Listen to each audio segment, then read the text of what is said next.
What's up, soldiers? Chris De La Rosa, your sauce boss. Yes, I gave myself a new name. I'm big like that. I'm giving myself nicknames. Uncle Chris here, the sauce boss. And you'll understand why, because I've got two sauce recipes coming up for you guys. Pure fire. This one here, we've got rum, we've got cherries, we've got cane sugar, and we've got smoked peppers. Now I'm using a variety of peppers in here, but you can stick to one or the other. All for my garden. You're gonna love this one, man. Sauce boss. You better recognize, yes? Got the smoke all happening in the trigger there. But we're gonna smoke these peppers first of all, because that's where most of the flavor is gonna come from, plus the heat. I've got about 5 varieties of pepper in here. A unique one. And this one here is called a roulette. It's all about flavor and very meaty, very fleshy, but no heat. Tons of flavor in it. And I'm using some green peppers as well in the mix because you get a different flavor profile from that. As far as peppers goes, we've got Scotch bonnet, we've got yellow Moruga scorpion, we've got red Moruga scorpion, we've got fatales, we've got habaneros in there. So it's a variety of peppers, but if you only want to use one type of pepper, like a habanero or something, or whatever you can source, you can certainly use that. But the whole idea is to smoke them. And a few things I wanted to point out to you guys. First of all, my temperature is set at 210 degrees, and I'm smoking these off here. Quite a bit of peppers here. You'll see the same clip in 2 recipes I'm doing, because it's 2 different sauces I'm doing. 2, you'll notice all the space I have between the peppers. It's important that you do that as well too. You really want that space in between the peppers, so that smoke, as you can see, if you guys can see, it's rising up from there. Yeah, so the space between the peppers, a variety of peppers in my case here, and we want all that. I don't know if you guys can see that smoke that's coming out there. So we're gonna, I'm gonna smoke these bad boys. I'll let you know for how long in a second. An hour later, and I'm removing, it's been about an hour and 10 minutes or so later, and I'm just removing them off the smoker now. The smoke has done its thing. You can see they've wilted quite a bit. They haven't charred or anything like that. The idea here wasn't to char them, but to smoke them. So we're gonna take these inside now, and we're gonna make the sauces. Once the peppers are cool enough to handle, you will just pull off the stems, and I'm brave. No, I'm accustomed to handling these. I would recommend you guys use gloves, and remember to wash your hands with soap and water after. We will be cooking the sauce, so I'm putting it into a saucepan here, and I'm going to use half of the peppers in this sauce and half in the other. Now this sauce is a very versatile sauce, but mainly 2 things I want to achieve here. I want it to be great for wings and fried chicken and barbecued meats and stuff like that, and I want it to have a sort of a fruity element, and you'll see what I'm talking about. But for now, I'm just peeling back the peppers, taking the stems off, as I said, and tossing them in there. It is a cooked sauce, as I mentioned, or may not have mentioned, so still got a bit of work to do ahead of us here. And this sauce will be a representation of fall. It's fall in Canada right now, autumn, and the Caribbean, so you're getting the vibrancy of the pepper and stuff like that, plus fall ingredients. Obviously cherries are not fall ingredients, but I love using some cherries in here. That is going to be the sort of second flavor. 3 main flavors we go in for here.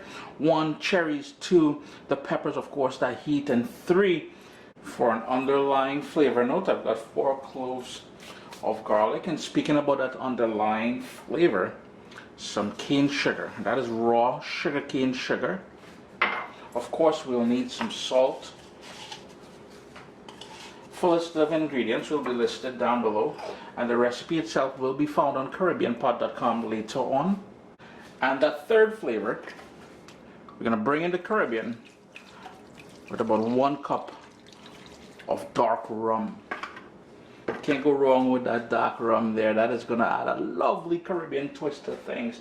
More from the Canadian side, I've got here 2 cups of apple cider.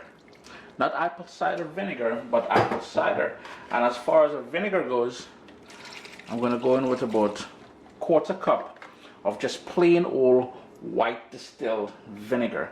And that's it. If you want to put a herbal note to here, of course, you can use some shadow benny or culantro in there if you wanted to add a little bit of ginger, because the ginger will go great with the sugar, the cherries, and that rum. Or it all comes together.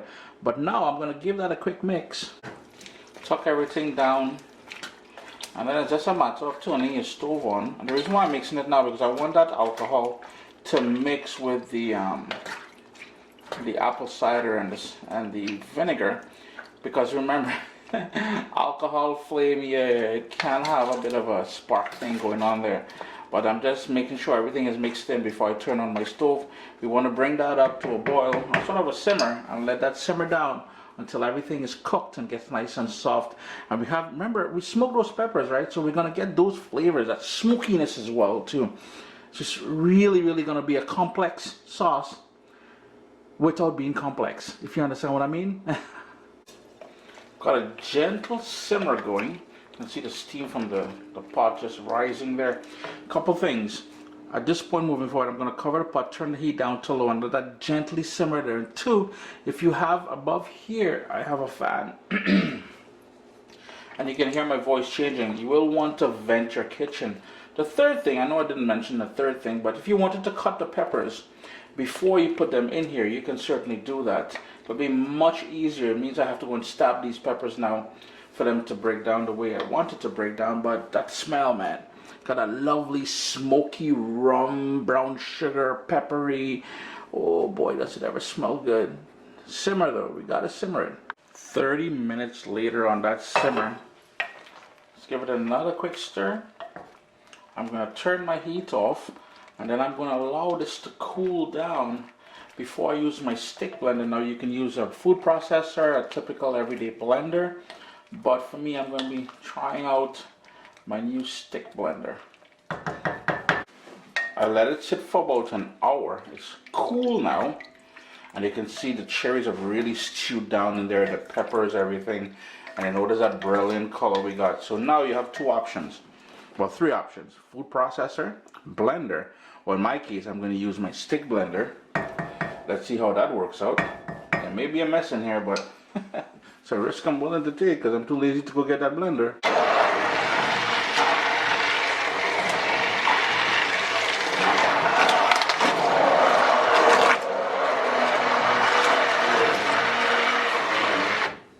And here's where you're going to control the sort of consistency you want, and that is why I like using a stick blender.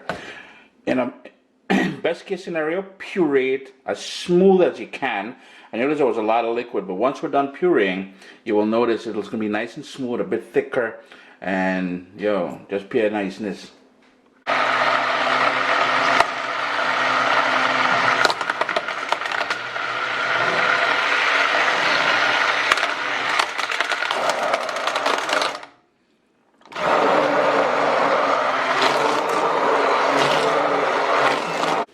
It will take about 4 or 5 minutes. But if you're using a stick blender, it'll be a lot faster than a conventional blender.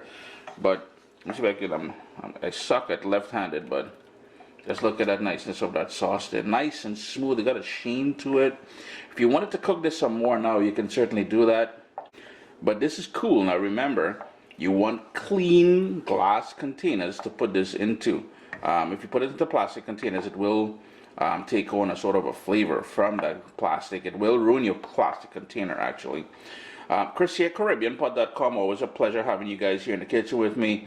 Smoked cherry rum pepper sauce. This is going to be slick on some chicken wings and your barbecued meats and stuff like that, your breakfast, your eggs. You're going to thank me for this one. But do give it a try, all right? I'm going to go bottle these up now. You need to see that.